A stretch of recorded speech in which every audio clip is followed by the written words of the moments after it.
I should tell you that I've been asked to deliver a kind of inspiring peroration, and I'm going to attempt to do that, but the truth of the matter is that you are what's inspiring, and so my delivering an inspirational speech to the people who inspired me to become involved in this in the first place is a little bit like Coles to Newcastle, but, you know, give an actor a microphone. So, you may recognize some of the language in here because you may have heard it from Nick Nyhart's mouth a little earlier. I did some of it. And full disclosure, this was developed in collaboration with him, but I take full responsibility for the hyperbole in the peroration at the end of the peroration.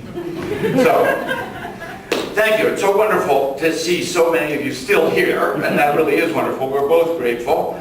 Working late into a Friday afternoon on a warm spring day. And let's have a round of applause for the Brennan Center for bringing us together so that we can work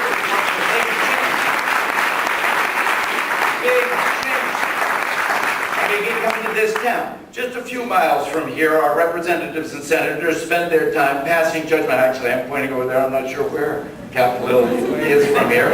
Spend their time passing judgment on the critical issues that come before them. Big issues. Issues that determine how we live and die. Education, finance, food and trade, the resurrection of the economy, growing jobs, healthcare, taxes, war, and peace. Issues that determine the fate of the planet. Energy, foreign relations, climate change.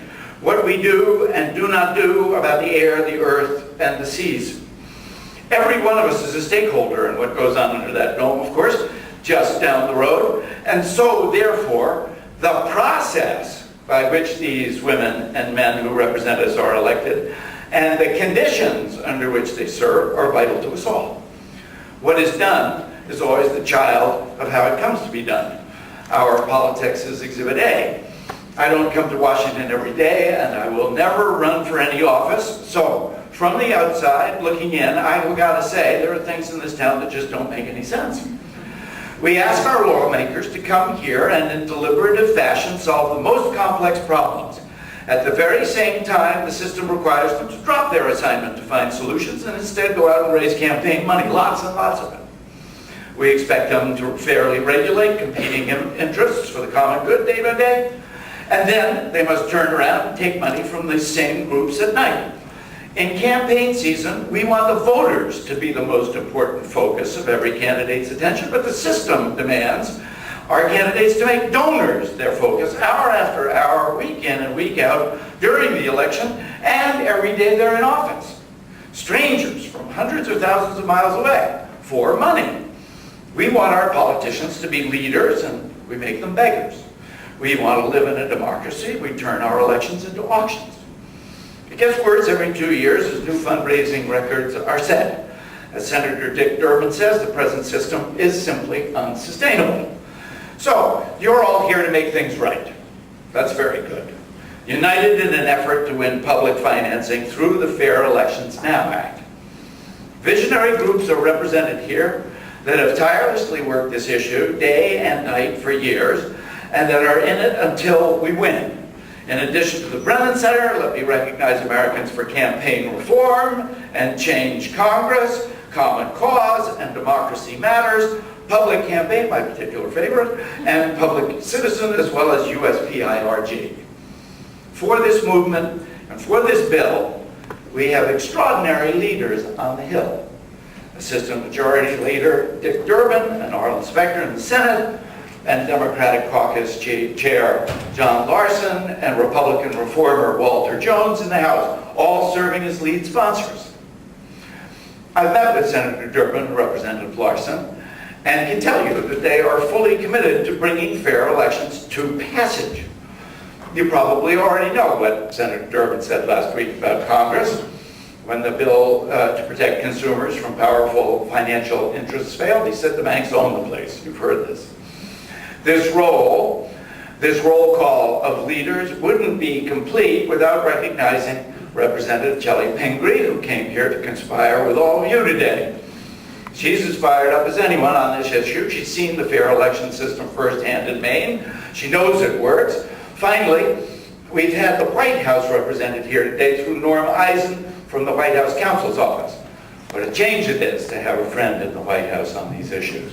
A reason for us to hope and to be audacious in what we aim for. Thank you, Norm, for being here. This is formidable political leadership. I know a little bit about the subject of formidable political leadership, having played Abraham Lincoln on stage, and on film. In fact, because of this bicentennial year, pretty much all over the place. I was bound to learn a little something about the nature and power of great political leadership. But political leaders need troops, and they need noisemakers, which is where we come in. Lincoln would have been able to do what he did had there not been an abolitionist movement and a great popular willingness to volunteer and to fight for the Union. Nor did the first leaders of the United States act on their own, but with the support of citizens across the country ready to throw off British rule. The right of a woman to vote would never have been won without the suffragettes, and the end of segregation would not have come to pass without a civil rights movement. All these efforts had a common goal: more democracy, and that's ours too.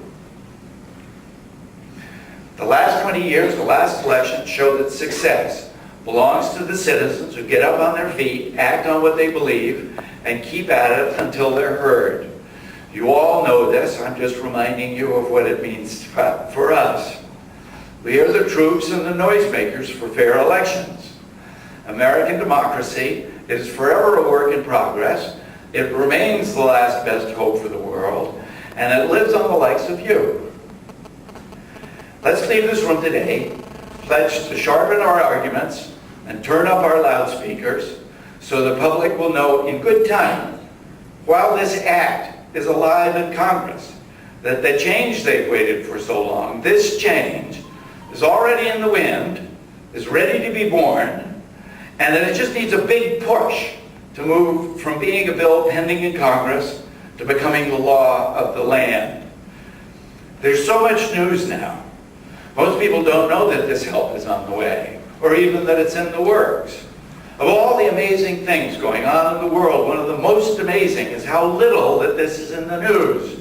How little the American public knows that this prize, which they want for themselves in some form or another, in vast numbers, is within their grasp.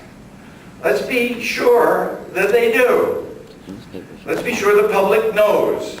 The test results are in from across the country.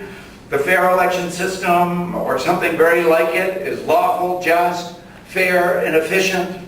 We can all be confident that it'll work broadly across the land as it has worked in so many places already. And they can have it if they will only demand that this formidable political leadership do what it is ready to do at the first opportunity, that is, deliver what has already been so far advanced. I'm looking forward to the day of celebration when we all get to come together again to celebrate each other on our great, good job well done. This is a good day to be in Washington. That'll be a great one. Thank you.